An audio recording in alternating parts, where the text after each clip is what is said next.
Say on streets. Our streets. Say on streets. And main it. Right. Main it. Whose streets? Our streets. Word on the beat, word on the beat, word on the beat. Time after time after time after time after time after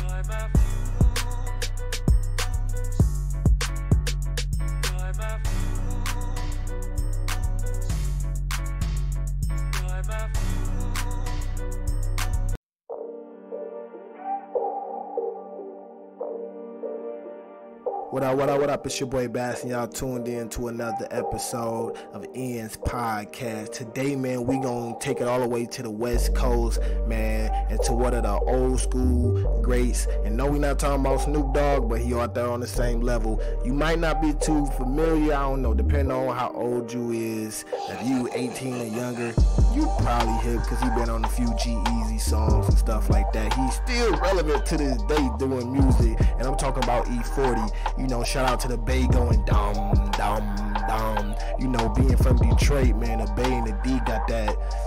We just got a West Coast connection, and we always just been well connected with each other when it come down to even the sound, music, and just how we turn up. You feel me?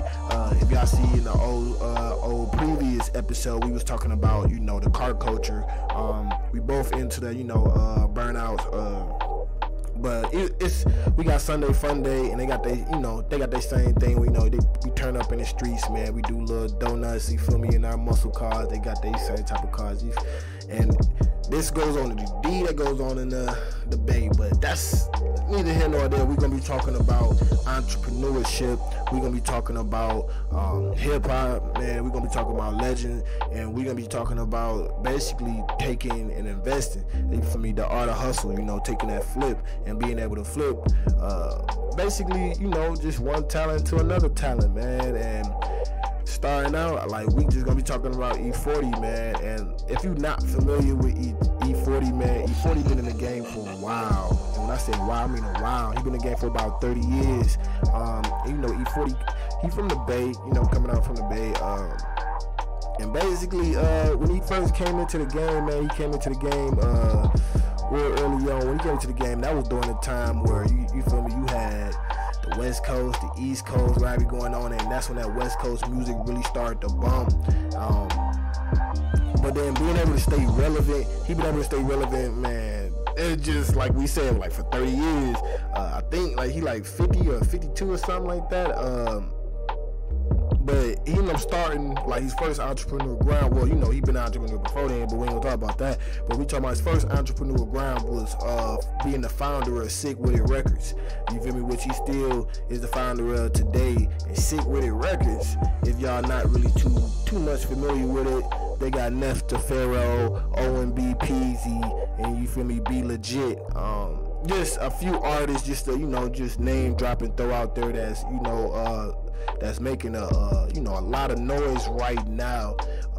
You feel me? Just in the whole music industry right now. And the crazy thing about it was, Sick Wit was founded back in 1989. You feel me? Like 1989. That's why I really want to shed some light on E-40. Like, damn, you started your label back in 1989, and you was able to keep it progressing and keep it relevant still to this time, to where he's in a position to put on other artists from this area and from around the country.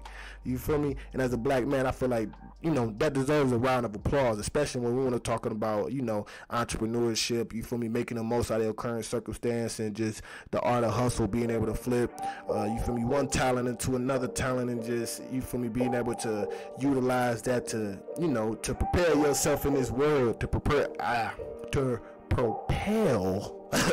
gotta say it proper, to propel yourself in this world, you feel me?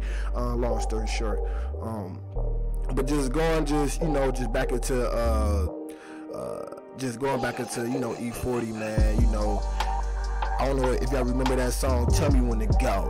Tell me when to go, go dum dum dum da dum dum dum dum dum da dum. Ooh, Jesus Christ had dread. That's shaker. I ain't got none, but I plan on growing some. You know, that was a very, very, very catchy line that your older brother, uncle, and all them was probably rapping. You feel me? When they was, you know, like, you know, they was probably rapping. You probably heard them saying that before. You probably familiar with it. And that was around. And that came out around like 2006. Now he been out since, you feel me, early 90s, since the 90s. You feel me? He been doing his thing. And with that song in particular, you feel me, that was one that brought him back to life back then, you feel me, and that was a mainstream hit that he had with Lil Jon. And you feel me, just other than that, like, he didn't have like a legit